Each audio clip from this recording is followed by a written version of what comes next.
After 40 years of marriage, I discovered my husband had been living a double life with another woman for 38 of those years, and they had 3 children together. I said nothing. I meticulously gathered evidence, consulted lawyers, and transferred assets while maintaining a perfect facade. Before we jump back in, tell us where you're tuning in from, and if this story touches you, make sure you're subscribed because tomorrow, I've saved something extra special for you. At our lavish 40th anniversary dinner, surrounded by everyone who mattered to us, I revealed his betrayal with surgical precision. They had spent decades perfecting their performance. I only needed 20 minutes to bring the entire production crashing down. My name is Catherine Wells. I'm a retired English professor, a mother of 2, grandmother of 5, and as of last month, I turned 65 years old. My husband Richard and I were celebrating our 40th wedding anniversary, a milestone that many of our friends never reached. 4 decades of shared memories, of building a life together, of what I once believed was an unbreakable bond of trust. Or so I thought. The day had begun like any other Thursday. I woke up early, my body still programmed to rise with the university schedule despite being retired for 3 years now. Richard was already gone, having left for his law firm before dawn. "Big case," he'd murmured when I stirred briefly as he dressed in the darkness. "Might be late tonight." I nodded sleepily, accustomed to his demanding schedule even after he'd become a senior partner. Some habits never change, even when they should. Later that morning, I was organizing our home office, preparing tax documents for our accountant. Richard had always insisted on keeping our finances separate.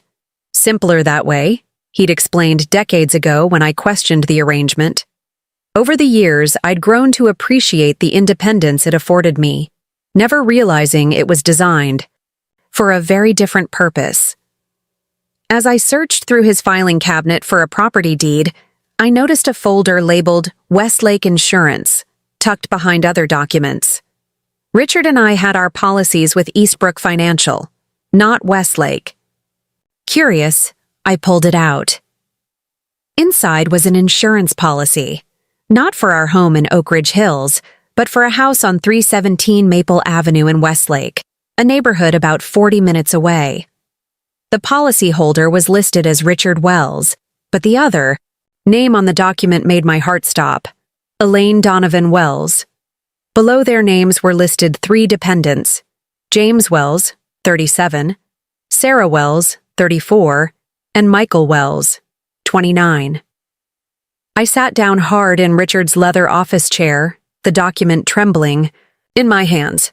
3 children, 3 grown children I'd never known about, a house in a neighborhood I'd driven through countless times, never knowing my husband had built another life there, and a woman who apparently shared a hyphenated version of my last name. My first instinct was to scream, to call Richard immediately and demand answers, to drive to that address and see this parallel life with my own eyes. Instead, I carefully returned the document to its folder, placed it exactly where I had found it, and closed the drawer. With mechanical precision, I finished gathering the tax papers I'd originally been looking for. Then I walked to the bathroom, turned on the shower, stepped in fully clothed, and silently screamed until my voice gave out, the water masking any sound that might escape our empty house. That evening, when Richard returned home, I greeted him with a kiss on the cheek and handed him his favorite scotch, just as I had done thousands of times before. "How was your day?" I asked, my voice steady, betraying none of the earthquake that had shattered the foundation of my reality. He talked about depositions and motions filed, about an associate who had impressed him and a judge who hadn't. I nodded and asked appropriate questions, all while studying this stranger I had shared a bed with for 40 years. How had I missed it? Were there signs I had ignored? Weekends when he was at conferences or meeting clients, late nights at the office that happened with suspicious regularity, the separate finances that had seemed so progressive at the time, but now revealed themselves as the infrastructure of his deception. Looking back, the red flags were everywhere. not just fluttering gently in the breeze, but whipping violently in a hurricane I had somehow failed to notice. That night, as Richard slept soundly beside me, I stared at the ceiling, mentally calculating the timeline. Our son Thomas was 38, our daughter Elizabeth 36. James, this other son I'd never met, was 37. That meant Richard had started his other family while I was pregnant with Thomas, perhaps even before. Nearly the entirety of our marriage had been a lie. The weight of this realization pressed down on my chest until I could barely breathe. In the days that followed, I moved through our home like a ghost, performing the role of devoted wife while my mind raced in 1,000 directions. I began to notice details I'd overlooked before. How Richard kept his phone face down and password protected, how he always took certain calls in another room, how he maintained a separate email account for work matters that he never accessed when I was nearby. The separate bank accounts that had once seemed like a feminist stance now revealed themselves as compartments designed to keep his two lives from spilling into each other. I needed more information, more evidence, before confronting him. I hired a private investigator, a woman named Diana Reeves who specialized in matrimonial cases. "I've seen this before," she told me during our first meeting at a coffee shop 2 towns over. "More often than you'd think. But usually not for this long. 40 years, that's exceptional." She didn't sugarcoat the situation or offer false comfort, which I appreciated. I was done with illusions. Within a week, Diana had compiled a comprehensive report. Richard hadn't just maintained 2 households, he had crafted 2 complete identities.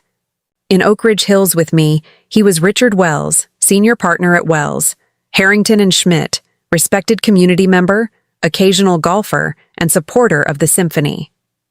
In Westlake, he was Rick Wells, devoted family man who worked in corporate law, coached Little League when his children were young, and never missed a school play or recital. Diana's report included photographs, Richard, or Rick, with his arm around a petite blonde woman at what appeared to be a graduation ceremony. The 3 children, now adults, who shared his features in ways that were unmistakable. Family vacations to places Richard had told me he was at conferences, holiday gatherings that coincided with times he'd claimed to be working, an entire parallel life, meticulously documented and irrefutable. The most disturbing detail came from property records. The house on Maple Avenue had been purchased 38 years ago, just months after we bought our first home together. For virtually the entirety of our marriage, Richard had been maintaining 2 families, 2 homes, 2 lives. The level of calculation required was staggering. The depth of betrayal, unfathomable. I met with Diana again to review her findings. "What do you want to do with this information?" she asked when I had silently flipped through the last of the photographs. It was a simple question that required a complex answer. What did I want? Revenge? Dissolution? Understanding? Closure? "I need time to think," I replied. Diana nodded, her expression sympathetic but professional. "Take your time, but secure yourself financially before you make any moves. Men like your husband, they've already thought 10 steps ahead." That advice led me to my next appointment with a divorce attorney named Meredith Chen. I arrived at her office with a copy of Diana's report and all of our financial records I could access. Meredith reviewed everything methodically, occasionally, making notes or asking clarifying questions. "Connecticut is an equitable distribution state," she explained when she had finished. "That doesn't necessarily mean 50-50, especially in cases of infidelity. The fact that he's maintained another household using marital assets works in your favor. But first, we need to ensure you have access to those assets." The next few weeks became an education in forensic accounting and strategic asset protection. With Meredith's guidance, I began the careful process of securing my financial future. I transferred my portion of our joint investments into accounts solely in my name. I documented every asset we owned together. I updated my will, removing Richard as beneficiary, and instead naming our children and grandchildren. Preparing and narrating this story took us a lot of time, so if you are enjoying it, subscribe to our channel. It means a lot to us. Now, back to the story. I froze the credit, cards Richard had access to, and opened new ones he couldn't monitor. All the while, I maintained the appearance of normalcy at home. I continued teaching my literature book club at the library. I arranged our usual dinner with friends on Saturday nights. I even began planning what everyone believed would be a celebration of our 40th wedding anniversary. A milestone event Richard had surprisingly suggested himself, perhaps believing that reaching such a landmark would somehow legitimize the farce our marriage had become. "Let's do something special," he had said one evening over dinner, reaching for my hand across the table with the practiced ease of a man who had spent decades perfecting the art of deception. 40 years deserves a proper celebration, don't? You think? We could rent out the ballroom at the Hawthorne Hotel, invite everyone who matters to us, make it an event to remember. I had smiled and squeezed his hand in return. "That sounds lovely, Richard. I'll start making arrangements." And I did, though not precisely the arrangements he was expecting. The Hawthorne was indeed booked. Its grand ballroom with crystal chandeliers and floor-to-ceiling windows overlooking the gardens. Invitations were sent to our closest friends, colleagues, neighbors, and family members. I selected a menu of Richard's favorite dishes, ordered his preferred whiskey for the bar, and even hired the jazz quartet he enjoyed. Every detail was designed to create an atmosphere of celebration, of honoring a lifetime commitment that, for me, had shattered like glass the moment I found that insurance policy. As the date approached, I maintained my composure with the discipline of an actress performing in a long-running play. I selected an elegant silver gown for the occasion, had my hair styled in an updo that Richard had once complimented, and even purchased new perfume for the event. To all outward appearances, I was simply a wife excited to celebrate a significant milestone with the man she had loved for 4 decades. But beneath that carefully constructed façade, I was executing the final stages of a plan months in the making.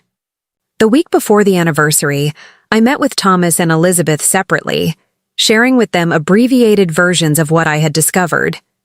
I couldn't bear for them to be blindsided at the event itself, to have their father's betrayal become a public spectacle without warning. They deserved to hear it from me first, in private, where they could process their initial reactions without an audience. Their responses were as different as they had always been. Thomas, analytical like his father, asked methodical questions about evidence and timeline, about financial implications and legal strategies.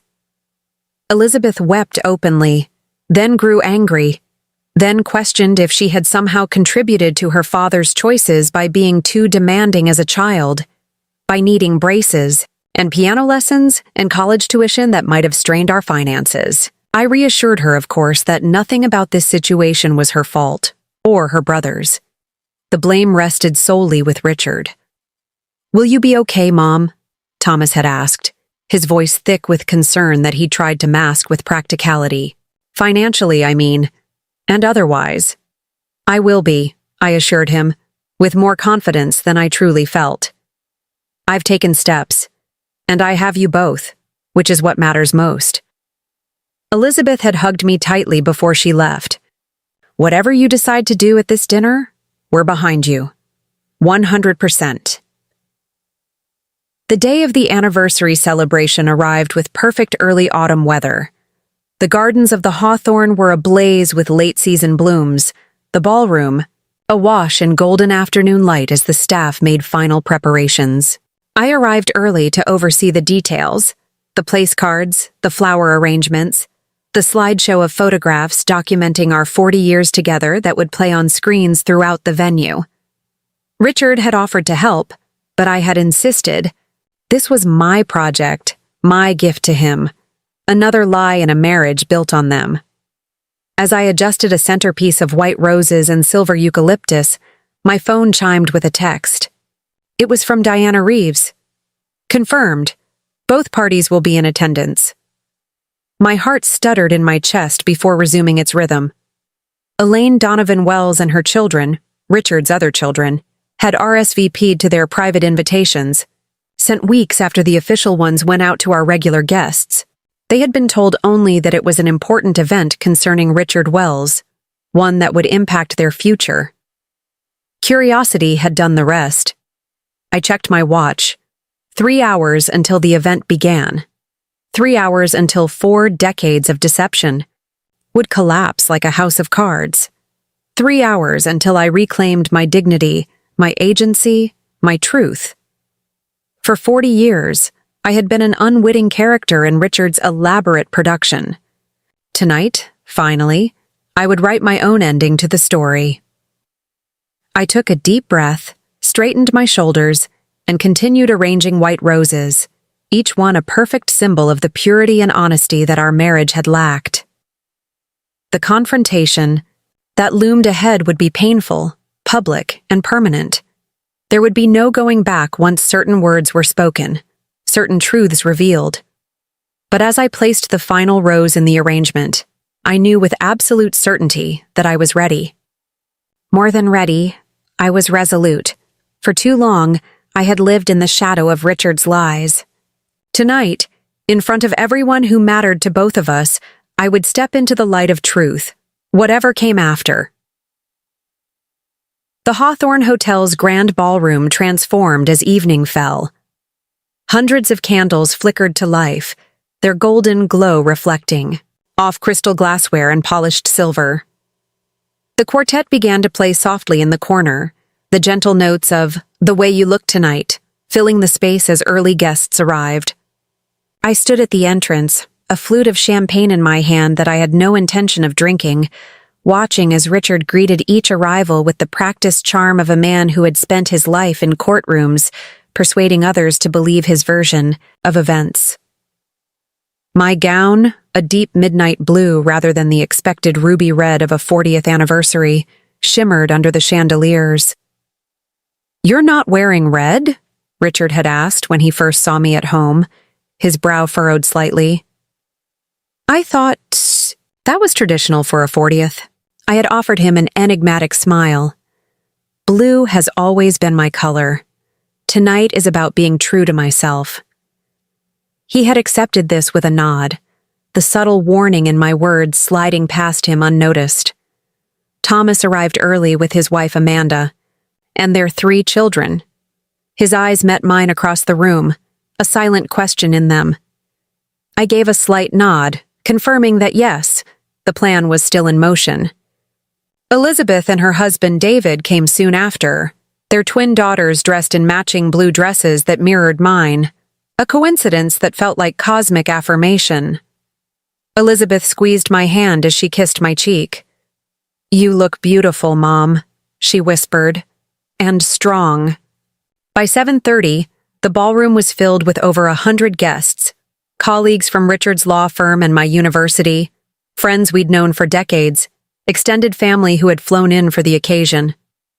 I watched as Richard worked the room, accepting congratulations and slapping backs, every inch the successful attorney celebrating a lifetime achievement.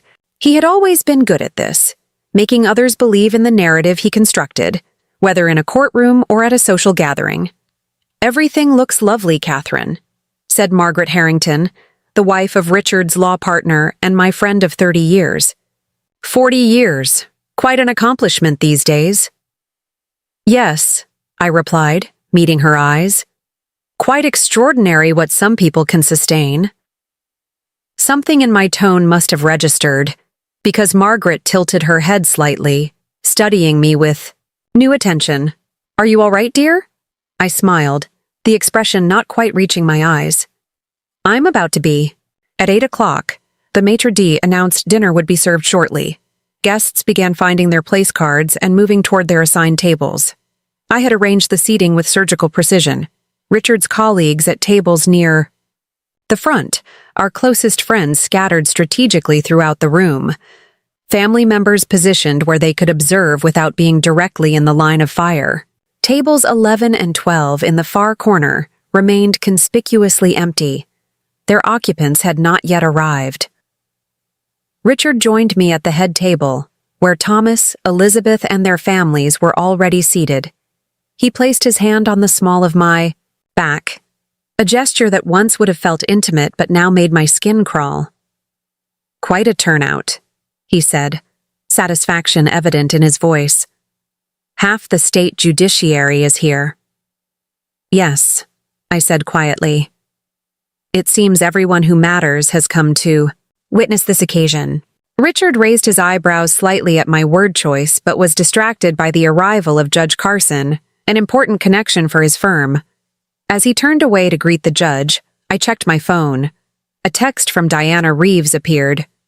"They're here. 5 minutes."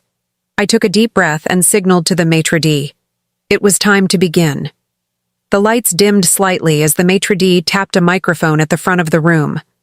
"Ladies and gentlemen, if I could have your attention, please. Mr. and Mrs. Wells welcome you to this celebration of their 40 years of marriage. Dinner will be served momentarily, but first, Mrs. Wells would like to say a few words." A spotlight found me as I rose from my seat and made my way to the podium. The room fell silent, faces turned expectantly toward me, smiles anticipating the usual platitudes of long-married couples, gratitude for shared years, gentle jokes about endurance, warm acknowledgement of love's perseverance. "Thank you all for coming tonight," I began, my voice steady despite the hammering of my heart. "Looking around this room, I see the tapestry of a life shared, colleagues who have become friends, neighbors who have become family, children who have grown into remarkable adults." I paused, letting my gaze move around the room, making eye contact with familiar faces. For 40 years, Richard and I have built what appeared to be a life together. We've celebrated triumphs, weathered challenges, raised children, and now, delight in grandchildren. Richard was watching me from our table, his expression pleased but slightly confused by my phrasing. What appeared to be a life together was not the expected language of an anniversary toast. "Many of you have asked me over the years what the secret is to a long marriage," I continued. "I used to say trust, communication, shared values. Now I know better." The room had grown utterly silent, the shift in my tone registering with the audience. "Now I understand that the secret can be compartmentalization, deception, and extraordinary commitment to maintaining elaborate lies." A murmur rippled through the guests. Richard's smile froze, his body tensing visibly even from across the room. 4 months ago, I discovered that my husband of 40 years has been living a double life for 38 of those years.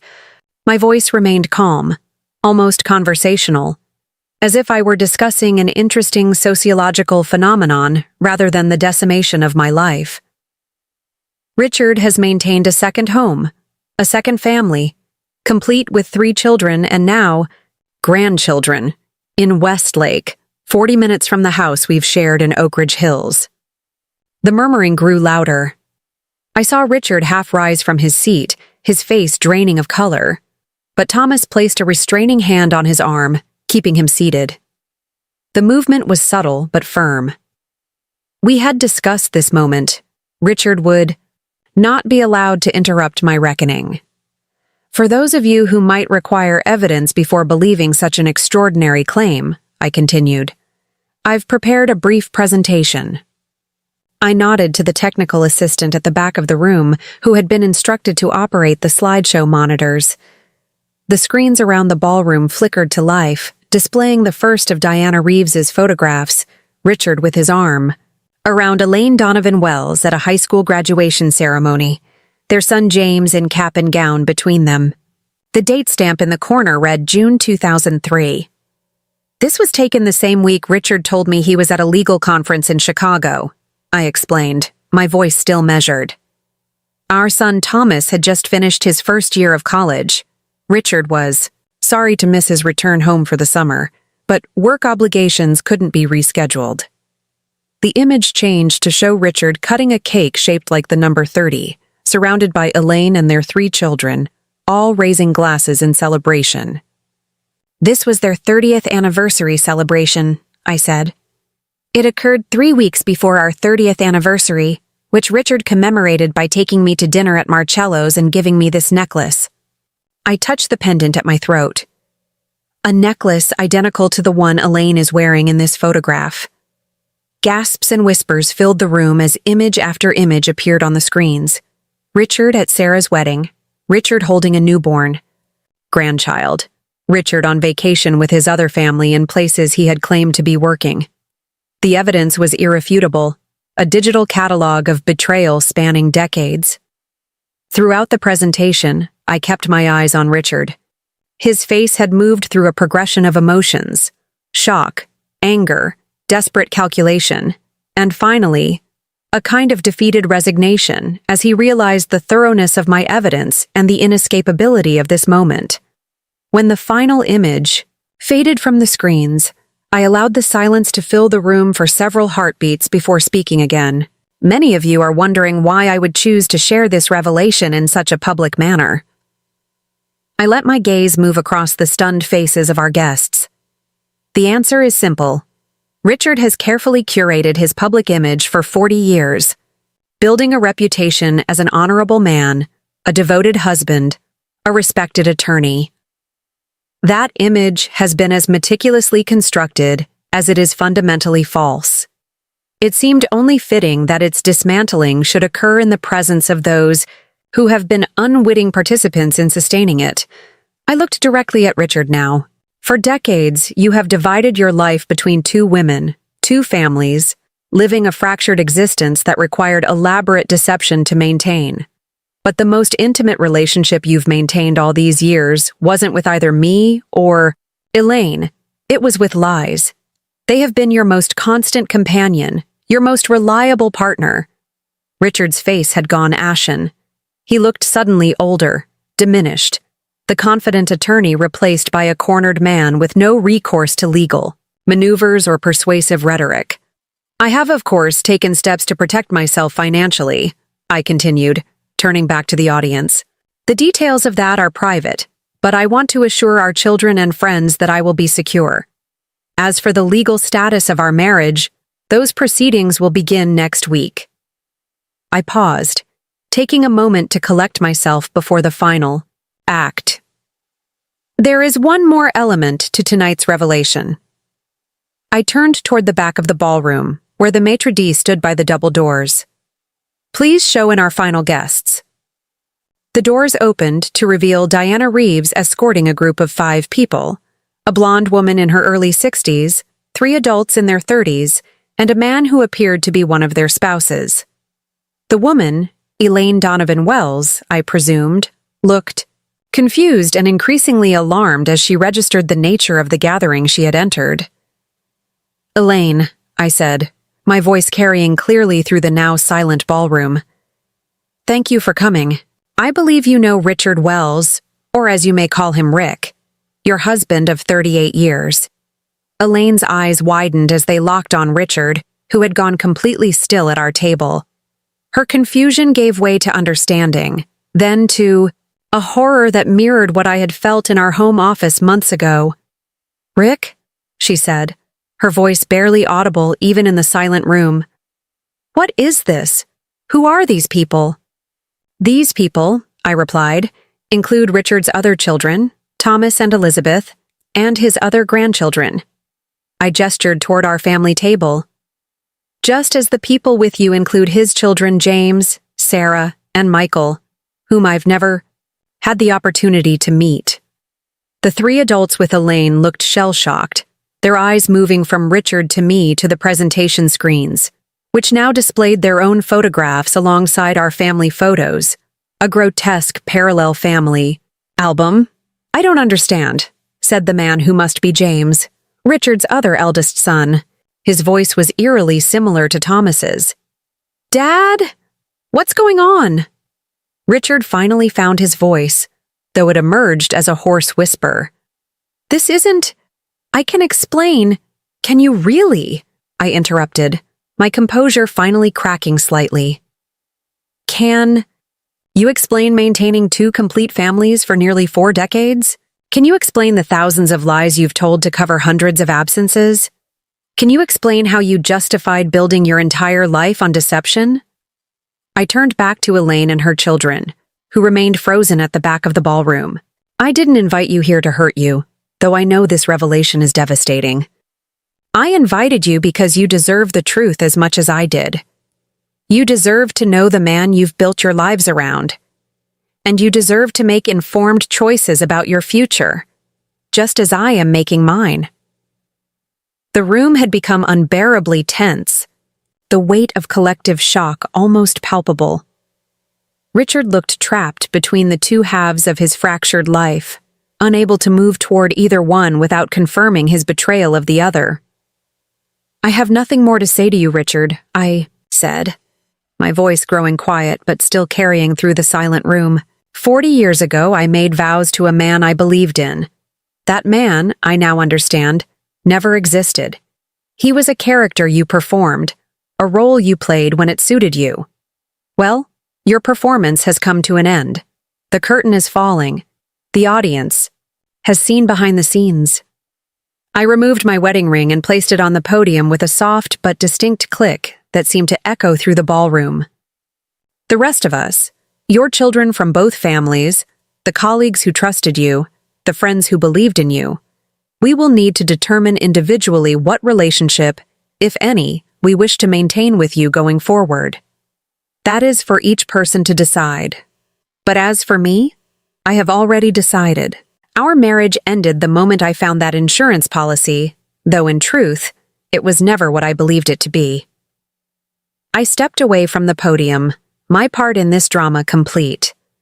As I moved toward the exit, the room remained utterly silent, a tableau of shocked faces frozen in the moment of revelation. I didn't look back at Richard or at Elaine. I had said what needed to be said, revealed what needed to be revealed. The aftermath would unfold without me.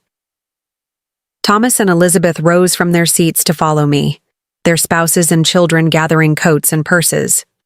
We had prepared for this moment, arranged for a suite upstairs where we could retreat from the public spectacle. As we walked toward the ballroom doors, the silence finally broke.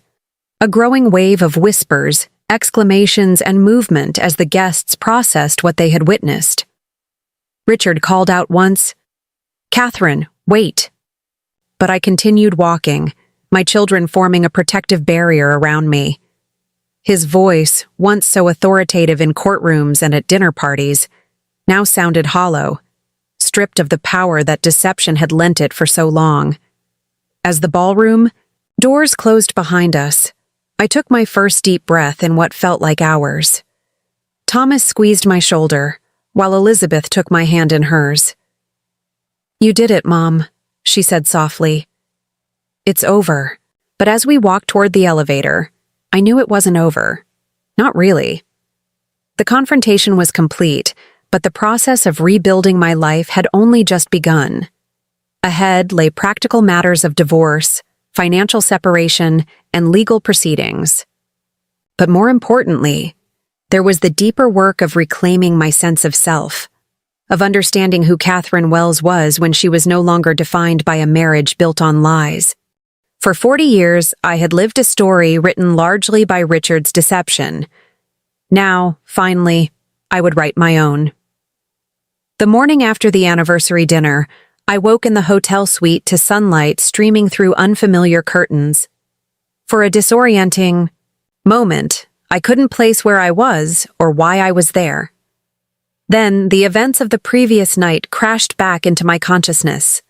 The presentation, Richard's face crumpling under the weight of exposed lies, Elaine's dawning horror as her life, unraveled in a room full of strangers. I had expected to feel vindicated, perhaps even triumphant.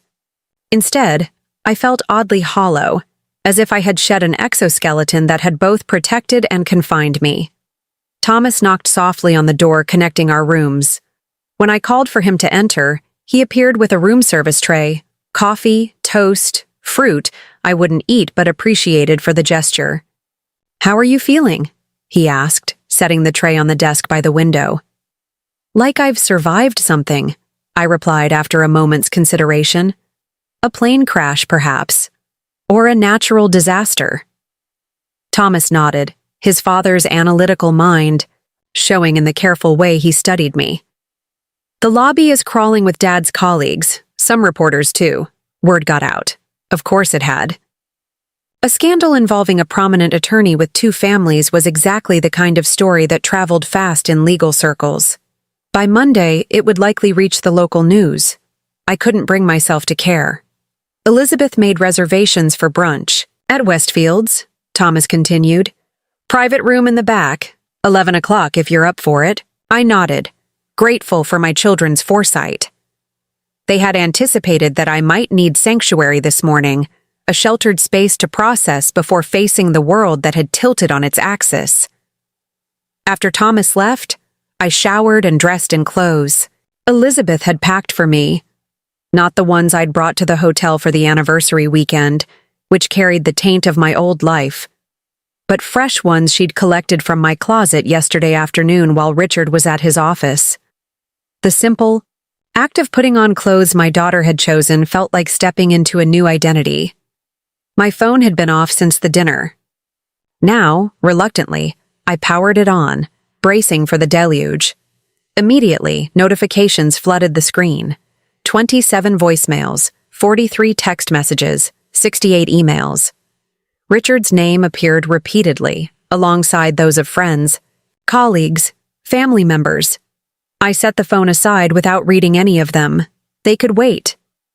Today was for regrouping, for breathing, for beginning to imagine a future I had never planned for.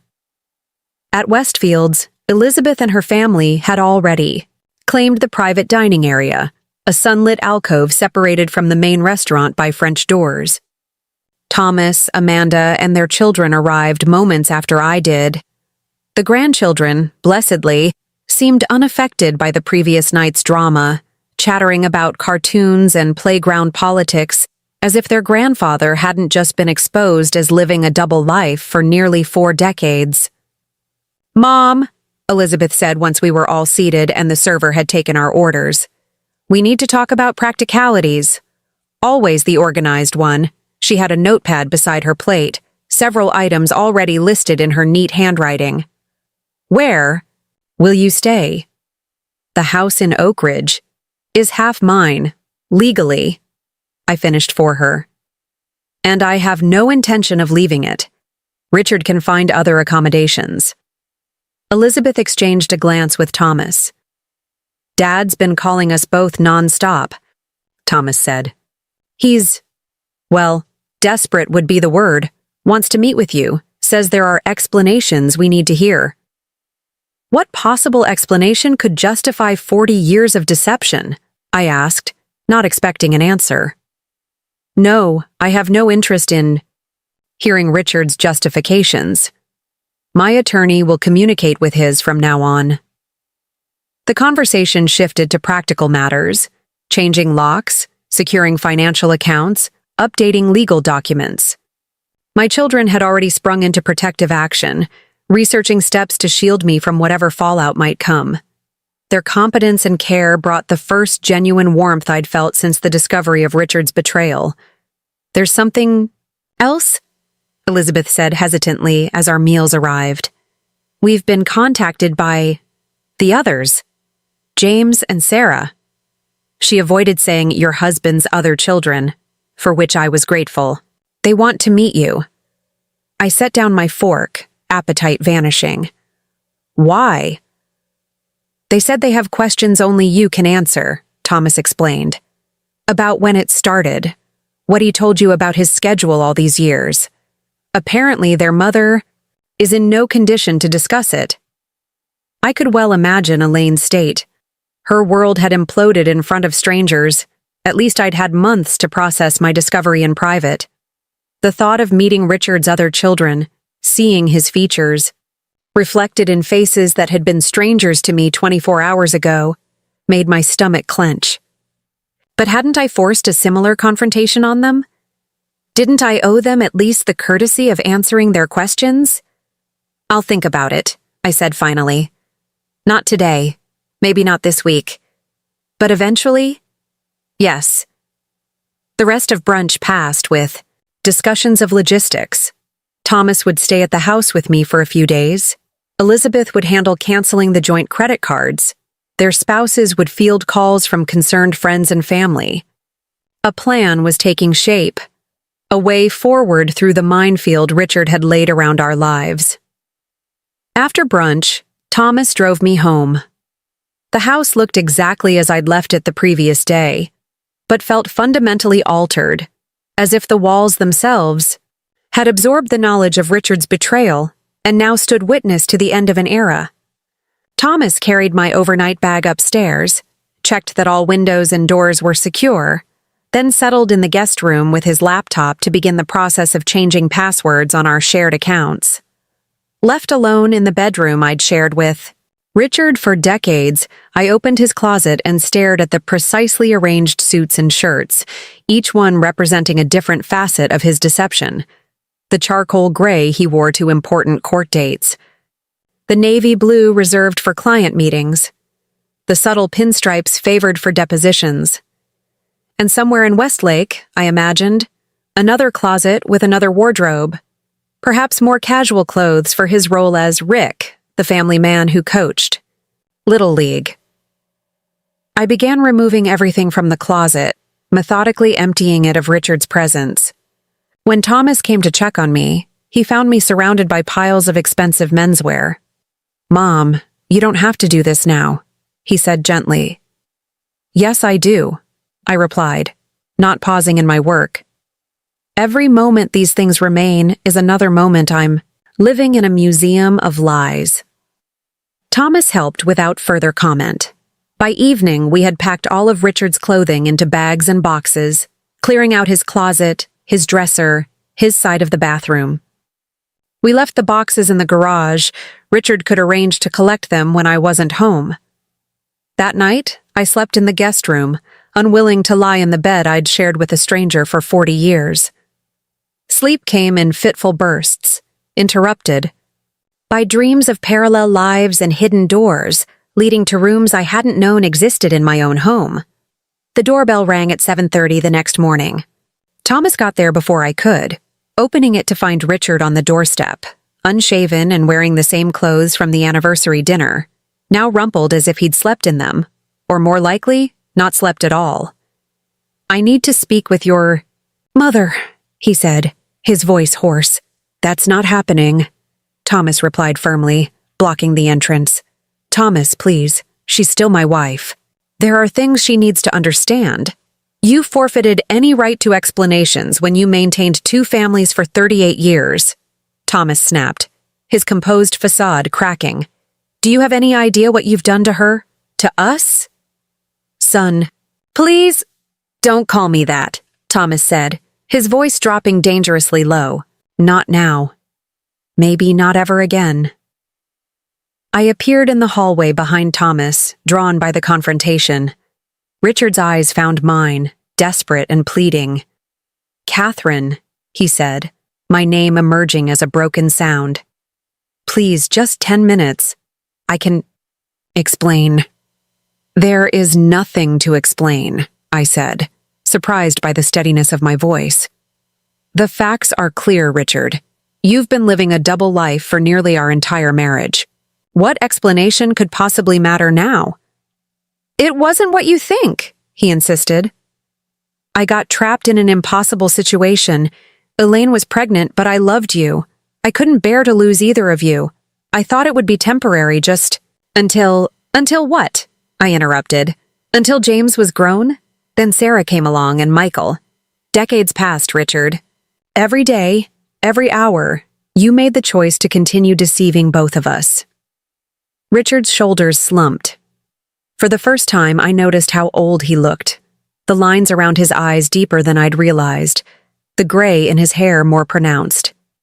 Or perhaps I was simply seeing him clearly for the first time, without the filter of trust that had colored my perception for 40 years. "Meredith Chen will be handling the divorce," I said, referring to my attorney. "Have your lawyer contact her. Any communication between us will go through legal channels from now on. Catherine, please. Goodbye, Richard." I turned and walked away, back into the house that no longer felt like a home, but rather a stage set where I'd unwittingly performed in a play whose script had been written without my knowledge.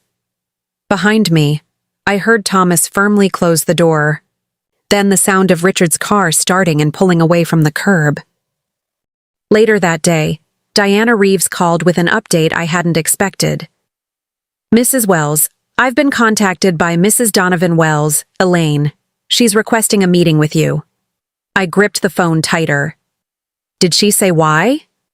"She said she thinks you both deserve answers that only the other might have. She suggested meeting on neutral ground, with mediators present if you prefer." The thought of sitting across from the woman who had shared my husband for decades, comparing notes like members of some bizarre book club, made me feel slightly nauseated. Yet I couldn't deny a certain curiosity. What had Richard told her about his absences? What reasons had he given for the separate finances, the missed family events? "I'll consider it," I said, echoing my response about meeting Richard's other children. Not immediately, but perhaps in time. The next week passed in a blur of practical activities. I changed the locks, met with Meredith to begin formal divorce proceedings, and fielded carefully screened calls from a few close friends. Margaret Harrington came by with a casserole and a bottle of expensive whiskey. "For medicinal purposes," she said, embracing me tightly. "What Richard did was unforgivable, Catherine, and William and I want you to know we stand with you." I was touched by her loyalty, but not surprised. The Harringtons had always been people of principle. I wondered how many of our other friends would choose sides so decisively, how many would try to remain neutral, how many would distance themselves entirely from the messiness of our situation. 10 days after the anniversary dinner, I received an email from James Wells, Richard's eldest son with Elaine. The message was formal, almost clinical in its detachment. "Mrs. Wells, I hope this message finds you as well as can be expected under the circumstances. My siblings and I have been processing the revelations of last week and trying to make sense of a life that now appears to have been built on fundamental untruths.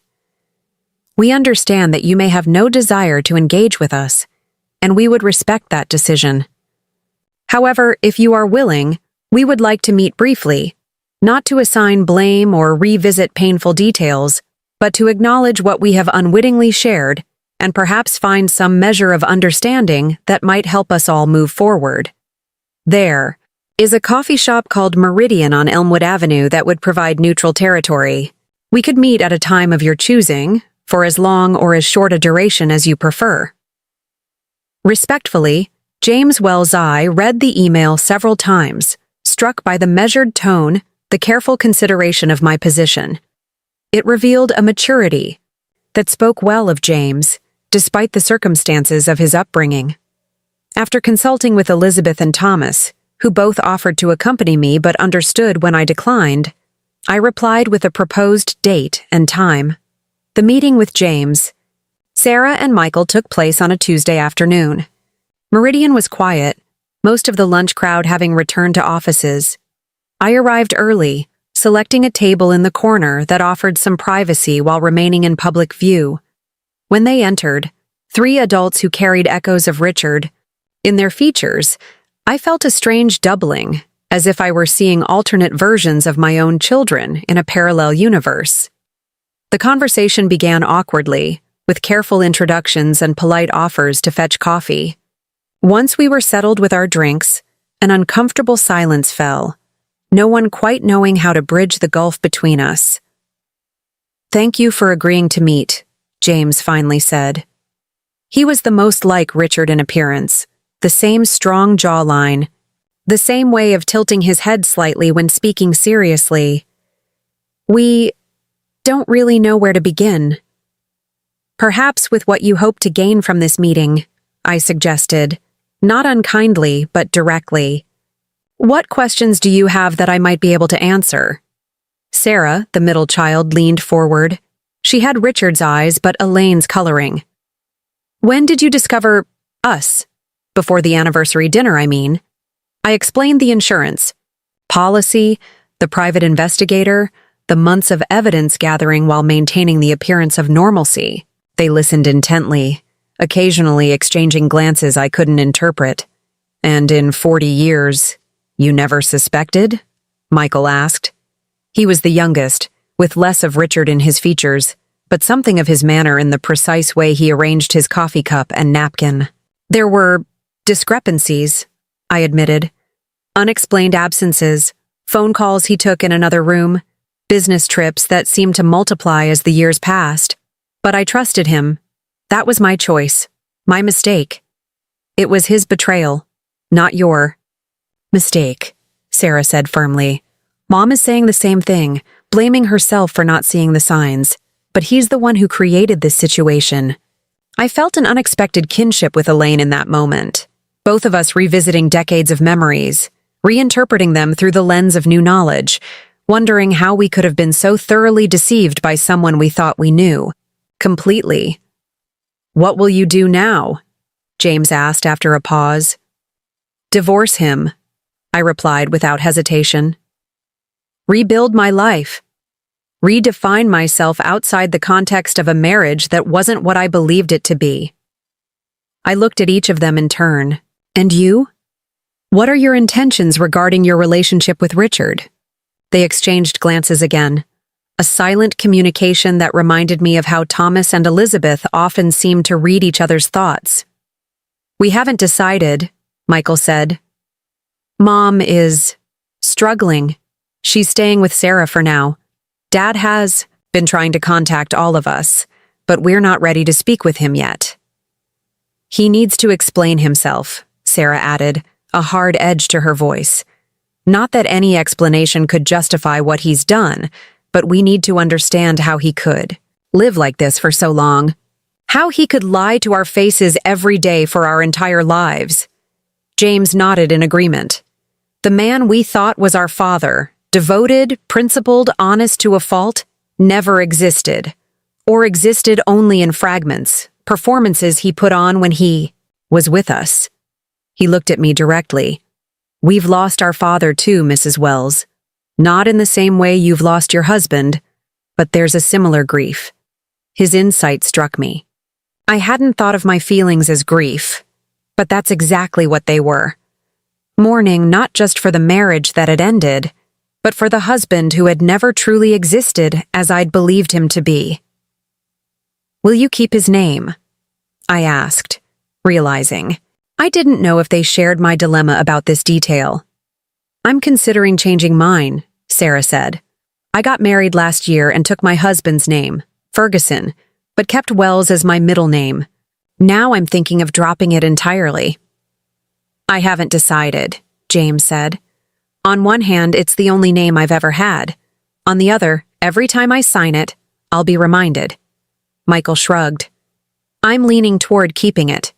Whatever he did, he's still half of who I am genetically. I can't erase that, and I'm not sure I want to try." As our conversation drew to a close, an unexpected sense of connection had formed between us. Not the bond of a traditional family, but something more nuanced, a recognition of shared experience and mutual respect born from common trauma. "We won't take more of your time," James said as they prepared to leave. "But if you're open to it, perhaps we could meet again sometime. Not immediately, but when the rawness has faded a bit." I found myself nodding. "I think I would like that. Not as Richard's wife meeting his other children, but as people finding our way forward from a situation none of us created, but all of us must navigate." As I watched them walk away, I felt something shift within me. Not forgiveness, not acceptance, but perhaps the first tentative step toward whatever came next. For 40 years, I had been defined primarily as Richard's wife. Now I would define myself. 6 months after the anniversary dinner that had shattered the illusion of my marriage, I stood in the doorway of what had once been Richard's home office, surveying the empty space. The mahogany desk where he'd worked, on briefs late into the night, was gone. The wall of law books had been donated to the university's legal clinic. The filing cabinet that had concealed the Westlake insurance policy, the first domino in the collapse of my former life, had been removed, leaving only a faint rectangular outline on the carpet. The divorce proceedings were moving forward with surprising efficiency. Richard, perhaps hoping to minimize further public embarrassment, had agreed to my terms with little resistance. Meredith Chen, my attorney, had been both astonished and pleased by his cooperativeness. "Usually men like your husband fight tooth and nail," she'd commented during our last meeting, "especially over financial assets. But he's essentially agreeing to everything we've proposed." I had a theory about Richard's uncharacteristic acquiescence. "He's trying to buy my silence," I told Meredith. "He thinks if he gives me what I want financially, I won't share more details with his colleagues or the Bar Association." Meredith had raised an eyebrow. "And will you? Share more details, I mean." I'd considered the question carefully. The truth was I had enough evidence to potentially jeopardize Richard's law license. Maintaining two families through decades of deception demonstrated a pattern of dishonesty that might reasonably call into question his ethical fitness to practice law. But what would I gain from pursuing that avenue? More public attention, certainly. Perhaps some measure of additional revenge, but also more entanglement with a man I was trying to excise from my life. No, I'd decided finally. I've made my point. What happens to Richard now is no longer my concern. Now, standing in the empty office, I tried to envision what the space might become. A reading room, perhaps, or a studio for the watercolor painting I'd dabbled in before marriage and children had consumed my time. The possibilities stretched. Before me, limited only by my imagination, a fitting metaphor for this new chapter of my life. My phone chimed with a text from Elizabeth. "Lunch still on for 1? Bringing the girls if that's okay." I smiled as I typed back. "Of course, looking forward to it." My relationship with my children had deepened in unexpected ways since the revelation of Richard's double life. Initially focused on practical support, they had gradually become my confidants, allies in navigating emotional terrain none of us had expected to traverse. There had been anger, certainly, directed primarily at Richard, but occasionally spilling over onto me in moments of frustrated questioning. "How could you not have known? Why didn't you confront him immediately?" These outbursts were always followed by swift apologies, but I understood their source.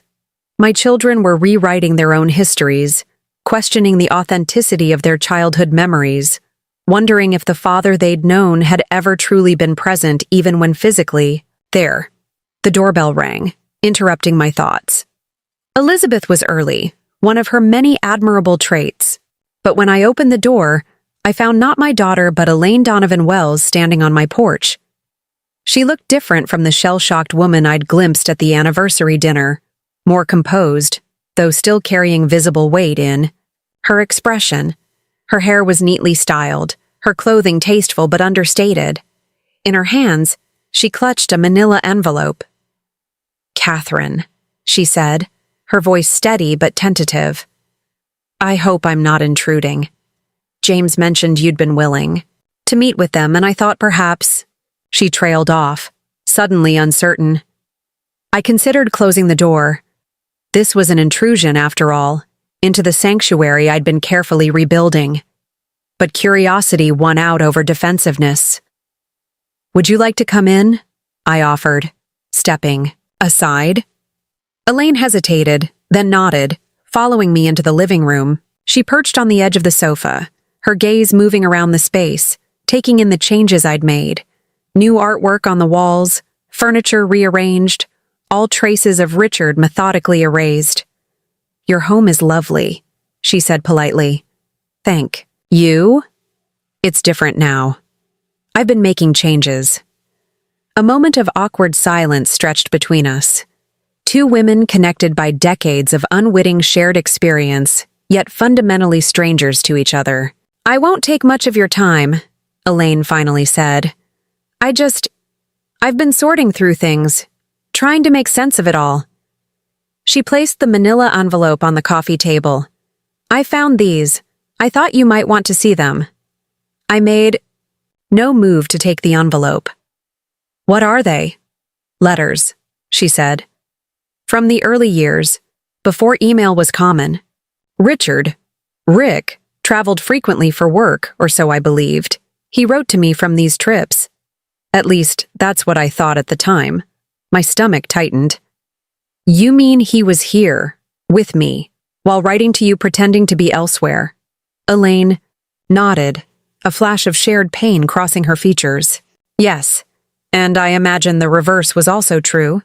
Times he was with me, writing to you with similar fabrications. She gestured to the envelope. There are date stamps on many of them, postmarks from cities he claimed to be visiting. I still didn't touch the envelope. Why would I want to read these? Because they contain a piece of the puzzle, Elaine said simply. I've been trying to reconstruct the truth, to separate reality from the elaborate fiction he created. These helped me begin to establish a timeline. I thought they might do the same for you. She paused. We don't have to be enemies, Catherine. We're both victims of the same man's deception. The word victims rankled. I had spent months reclaiming my agency, refusing to see myself as passive or powerless. Yet there was truth in what Elaine said. Neither of us had chosen this situation, had knowingly entered into this bizarre triangle. Have you been in contact with him? I asked, changing the subject. Elaine's expression tightened almost imperceptibly. Initially, no. I refused his calls, returned his letters unopened. But eventually, yes, we've spoken several times. And he's provided what he considers explanations, justifications, really. She shook her head slightly. According to Richard, it began as a temporary arrangement. He met me while already engaged to you. When I became pregnant unexpectedly, he panicked. Couldn't bear to lose you, couldn't abandon me and his child. He claims he intended to resolve the situation, but time passed, more children came, and the deception calcified into a way of life. I laughed, the sound devoid of humor. How convenient for him. Did you believe this narrative? I believe he believes it, Elaine said carefully. Men like Richard, like Rick, are masters of self-justification. They construct realities that allow them to live with their choices. Her insight surprised me. You seem to have analyzed this quite thoroughly. I've had excellent therapy, she replied with a hint of wry humor. A necessity under the circumstances. Something shifted in the atmosphere between us. Not quite camaraderie, but a kind of recognition. We were two intelligent women who had been deceived by the same skilled liar, now working to reconstruct our understanding of decades of shared history. Would you like some tea? I found myself offering. Elaine accepted, and we moved to the kitchen, where the familiar ritual of boiling water and selecting tea bags provided a welcome structure to our unusual encounter. As we sat at the kitchen table, cradling steaming mugs, the conversation flowed more naturally. James mentioned you might be keeping the house, Elaine said. I nodded. And you? What will happen with the Westlake property? Selling it. Too many memories. I'm looking at condominiums nearer to Sarah's family. She took a cautious sip of tea. The grandchildren are what keep me going some days. They're innocent in all this. Yes, I agreed, thinking of my own grandchildren, whose lives had been peripherally but significantly impacted by their grandfather's deception. They're the future, untainted by the past. We talked for nearly an hour, comparing notes on Richard's methods of deception, the elaborate systems he had maintained to keep his dual lives separate. There was an almost academic quality to our discussion, as if we were analyzing a complex case study rather than our own lived experience. As Elaine prepared to leave, she gestured to the manila envelope, still untouched on the coffee table. Will you read them? I considered the question. Perhaps. Not today, but sometime. She nodded, in understanding. They helped me in a strange way, made the past more comprehensible, even if they couldn't make it acceptable. She hesitated at the door. Catherine, I want you to know, I never knew about you. Not until that night at the Hawthorne. Whatever you might think of me, please believe that. I studied her face, searching for signs of deception and finding none. I believe you, I said finally. And I hope you believe that I never knew about you either. After Elaine left, I returned to the empty office space, my mind churning with our conversation. I had never expected to feel any connection with my husband's other wife, yet there had been moments of genuine understanding between us. We had both been actors in Richard's elaborately staged production, reading from scripts he had written, performing roles he had assigned us. But now we were writing our own stories. My phone chimed again, Elizabeth checking if she should pick up lunch on her way over. The mundane question grounded me, pulling me back from philosophical reflection to practical reality. This was my life now. Lunch with my daughter and granddaughters, plans for redecorating empty rooms, decisions made solely for my own benefit. When Elizabeth arrived with the twins, the house filled with the chaotic energy only small children can generate. As we ate sandwiches and the girls regaled me with tales from kindergarten, I found myself smiling genuinely, present in a way I hadn't been for months, perhaps for years. You seem lighter today, Mom, Elizabeth observed after the girls had gone to play in the backyard. I had an unexpected visitor, I replied, explaining Elaine's appearance and our conversation. Elizabeth's eyes widened. I don't know what that is. Weird? Brave? Both? Both, I agreed. But also oddly helpful. There's something to be said for comparing notes with the only other person who truly understands the scope of what Richard did. And the letters? Elizabeth asked, noticing the envelope. Will you read them? I'm not sure yet. Part of me wants to know everything, to fully understand the extent of his deception. Another part wants to move forward without entangling myself further in the past. Elizabeth considered this. Maybe there's a middle path. Knowledge without obsession, understanding without being consumed by it. Her wisdom, so beyond her years, made my heart swell with pride. When did you get so insightful? She shrugged, a small smile playing at her lips. I had a good teacher. After Elizabeth and the twins left, I found myself drawn back to the empty office. Standing in the center of the room, I closed my eyes and tried to envision its future.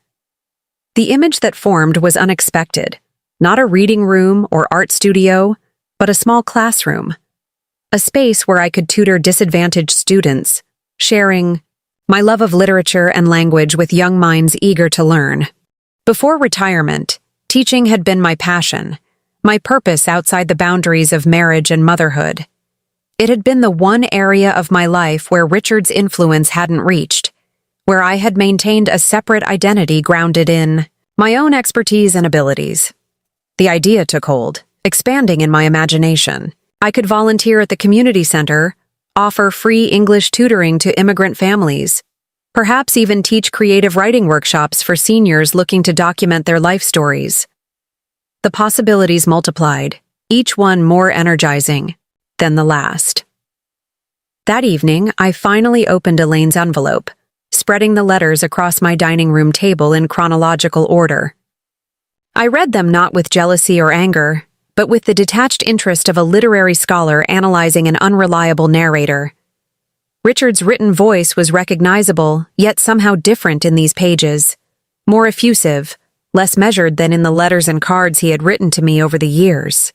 It was as if he had created distinct personalities to match his distinct lives. As I read, I began to fill in a timeline on a legal pad, dates, locations, events mentioned. Patterns emerged, business trips that coincided with our children's birthdays, or school performances, family emergencies that pulled him away from important moments in our shared life. The magnitude of his deception was both breathtaking and, strangely, clarifying. No one could maintain such elaborate fabrications without being fundamentally, intrinsically dishonest. The revelation wasn't about me or Elaine. It was about Richard's character, his core identity. When I finished the last letter, I gathered them carefully, returned them to their envelope, and placed it in a box destined for storage. Not thrown away, but not occupying space in my daily life either. Knowledge without obsession, as Elizabeth had suggested. 1 year to the day after the anniversary dinner that had exposed Richard's double life, I hosted a different kind of gathering in my home, now truly mine in every sense, legally and emotionally. The guests included Thomas and his family, Elizabeth and hers, several colleagues from the university, and friends who had stood by me throughout the upheaval of the past year. The occasion was the official launch of Second Chapters, the literacy program I had founded at the community center, offering tutoring and mentorship to adults seeking to improve their reading and writing skills. Many of the program's volunteer tutors were seated around my dining table, raising glasses to celebrate our first successful semester. To new beginnings, Margaret Harrington toasted, her eyes meeting mine with warmth and approval. And to endings, I added, that make those beginnings possible. Later, as the evening wound down and guests began to depart, Thomas lingered in the kitchen, helping me load the dishwasher. You know, Mom, he said thoughtfully. A year ago, I was worried about you, afraid you might never recover from what Dad did. I smiled, handing him a plate to rinse. I was worried too for a while. But now I understand something I didn't then. What's that? That his betrayal didn't define me. It revealed me. I set down the glass I was holding, turning to face my son fully. It showed me my strength, my resilience, my capacity for reinvention. In trying to diminish me, Richard ultimately helped me discover who I truly am, beyond the role of wife. Thomas nodded, a mixture of pride and something like reverence in his expression. And who is that exactly? I considered the question, not just as my son had posed it, but as I had been asking it of myself throughout this year of transformation. The answer came with perfect clarity. I am Catherine Wells, I said, the name feeling complete without Richard's surname attached to it. I am a teacher, a mother, a grandmother, a friend. I am a woman who refused to be defined by betrayal, who chose to build something meaningful from the wreckage of deception. I am, finally and completely, myself. And in that moment, standing in the kitchen of a house that had once been a stage for someone else's elaborate deception, but was now simply, authentically my home, I felt something I had not expected to feel again. Peace. Not the false peace of ignorance, but the hard-won peace of truth, of self-knowledge, of a life reclaimed and redirected toward purpose. The anniversary dinner had been an ending, yes, but more importantly, it had been a beginning. My beginning. 3 years after the anniversary dinner that had exposed Richard's double life, I found myself in an unlikely position, seated across from James Wells at an outdoor cafe in Boston, reviewing a manuscript he had written about our shared experience. I changed all the names, of course, he explained, nervously watching my expression as I turned the pages. And I've been careful to present multiple perspectives, not just my own. The book, titled Fractured Reflections, Growing Up in a Family. Built on lies, was James's attempt to process his experience as Richard's oldest son from his relationship with Elaine. When he'd first approached me about the project 18 months earlier, my instinct had been to decline any involvement. I had moved forward with my life, established new patterns and purposes. Revisiting the past seemed counterproductive, but James had been persistent, respectful, but determined. This isn't just about exposing Dad, he'd insisted during a phone call that had stretched longer than I'd intended. It's about understanding how deception shapes the people caught in its web, how children internalize parental behavior, how families construct narratives that define them, how truth can be both devastating and liberating. His eloquence and sincerity had eventually persuaded me to meet with him periodically as he worked on the manuscript. Our conversations had evolved from cautious exchanges about Richard to deeper discussions about identity, trust, and resilience.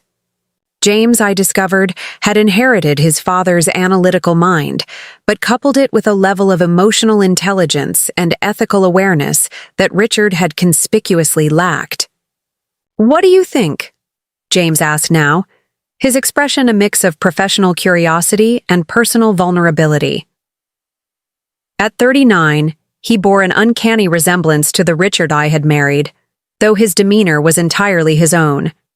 "It's remarkably balanced," I replied honestly. "I expected more anger." James nodded, stirring his coffee thoughtfully. "I was angry, furious really, for the first year. But eventually I realized that staying angry was keeping me connected to him in a way I didn't want to be. Writing this has been a way to process that anger, to transform it into something constructive." I understood that impulse completely. My own journey had followed a similar trajectory, though I had processed my feelings through action rather than words. Building the literacy program, mentoring students, creating a life defined by what I offered rather than what had been taken from me. "Have you shown this to your mother?" I asked, returning the manuscript to its folder. "Parts of it. She's still—" He hesitated, searching for the right word. "Raw, I guess. The betrayal hit her differently." I nodded, understanding the distinction, without judgment. Elaine and I had maintained a cordial if distant relationship since our tea in my kitchen. Occasional emails, rare phone calls when specific issues required discussion. We had taken different paths in the aftermath of Richard's exposure. I had divorced him definitively and recreated myself independently, while Elaine had engaged in a prolonged process of confrontation and attempted understanding.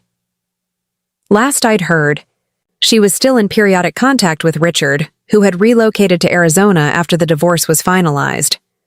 Whether their communication was driven by unresolved feelings or practical matters related to their shared children and grandchildren, I didn't know and didn't ask. My own relationship with Richard had been reduced to formal communications through attorneys, then tapered to nothing once legal matters were settled. "How's the program going?" James asked, changing the subject. He had visited second chapters several times, even volunteering occasionally as a writing coach for adult learners. "Expanding," I replied, unable to keep the pride from my voice. "We've opened a second location in Hartford. The waiting list for tutoring is over 50 people now." What had begun as a small literacy initiative had grown into a comprehensive educational support system for adults seeking to improve their lives through reading and writing. I had secured grants, recruited volunteers, developed curriculum. The work was demanding but deeply satisfying. "And the book club, still meeting?" I smiled at his question. The book club had been an unexpected outgrowth of my personal journey. A gathering of women in their 60s and 70s, most divorced or widowed, who met monthly to discuss literature and life. It had begun almost accidentally when Margaret Harrington introduced me to several friends going through major life transitions. Our first meeting, intended as casual social support, had evolved into a regular forum for intellectual and emotional exploration. "Thriving," I confirmed. "We're tackling Middlemarch next month." James laughed. "Ambitious." "Life's too short for simple reads," I replied, a phrase that had become something of a motto among the book club members.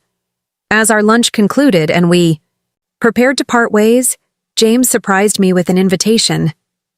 "Sarah's youngest is graduating high school next month. She's having a small celebration at her place in Westlake.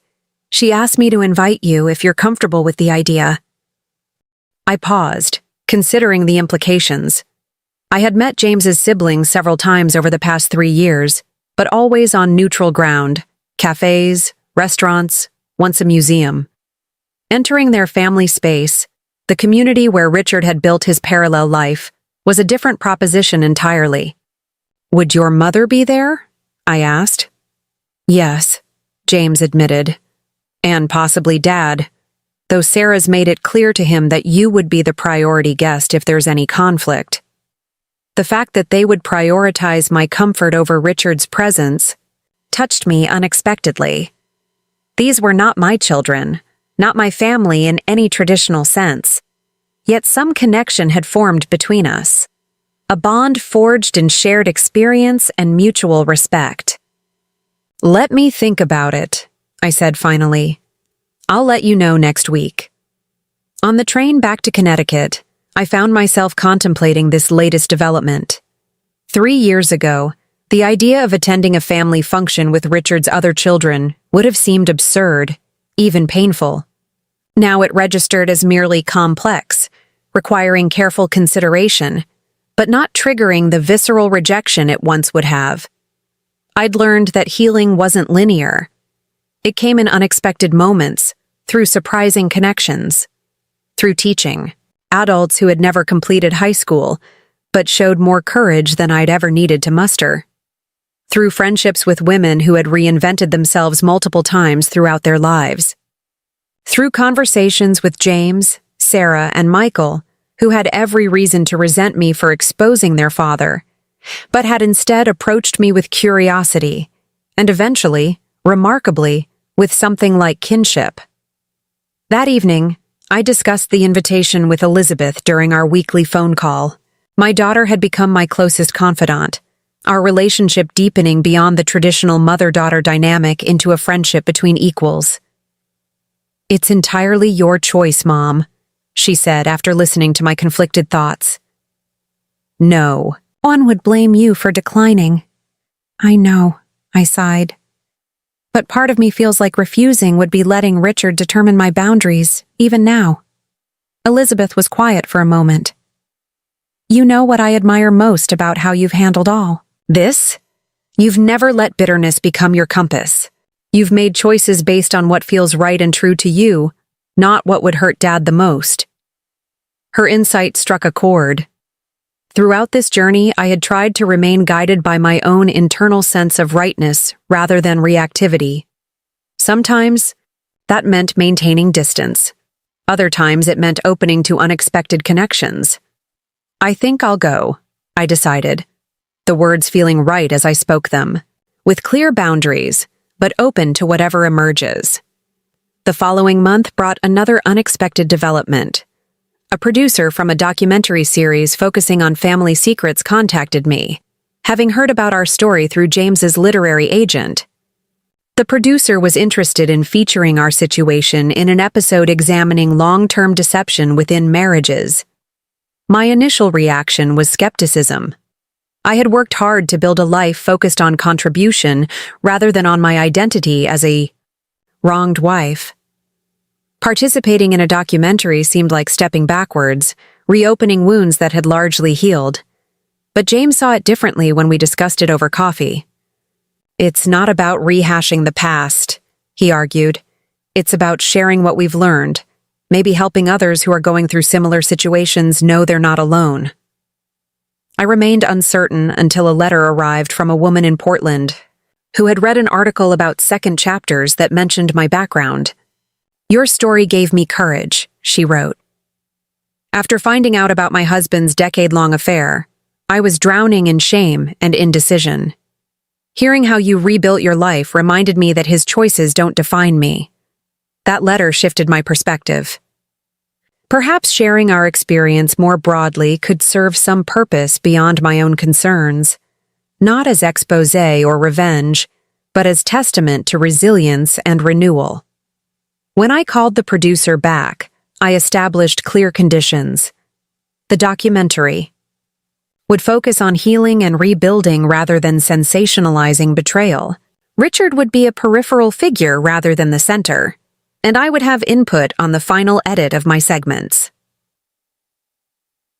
6 months later, as filming concluded, I found myself sitting in Sarah Wells Ferguson's backyard, surrounded by an improbable gathering, Thomas and Elizabeth with their families, James, Sarah, and Michael, even Elaine, who had approached this project with initial reluctance but eventual thoughtful participation.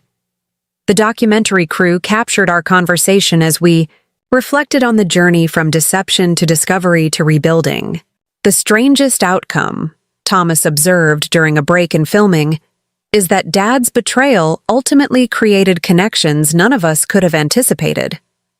Looking around at this blended group, not quite a family in the traditional sense, but a community of sorts, bound by shared experience and mutual respect, I had to agree. Life rarely follows the paths we expect, I replied. The question is whether we have the courage to walk the unexpected ones with grace. And that, perhaps, was the most important lesson of my journey. Not simply that betrayal could be survived, but that what came after could be rich with meaning and connection, if we remained open to possibilities beyond the confines of conventional narratives. At 68, I was not the woman I had expected to be. I was something more complex, more resilient, and ultimately more authentic, shaped not just by Richard's deception, but by my own choices in its aftermath. Up next, you've got 2 more standout stories right on your screen. If this one hits the mark, you won't want to pass these up. Just click and check them out. And don't forget to subscribe and turn on the notification bell so you don't miss any upload from us.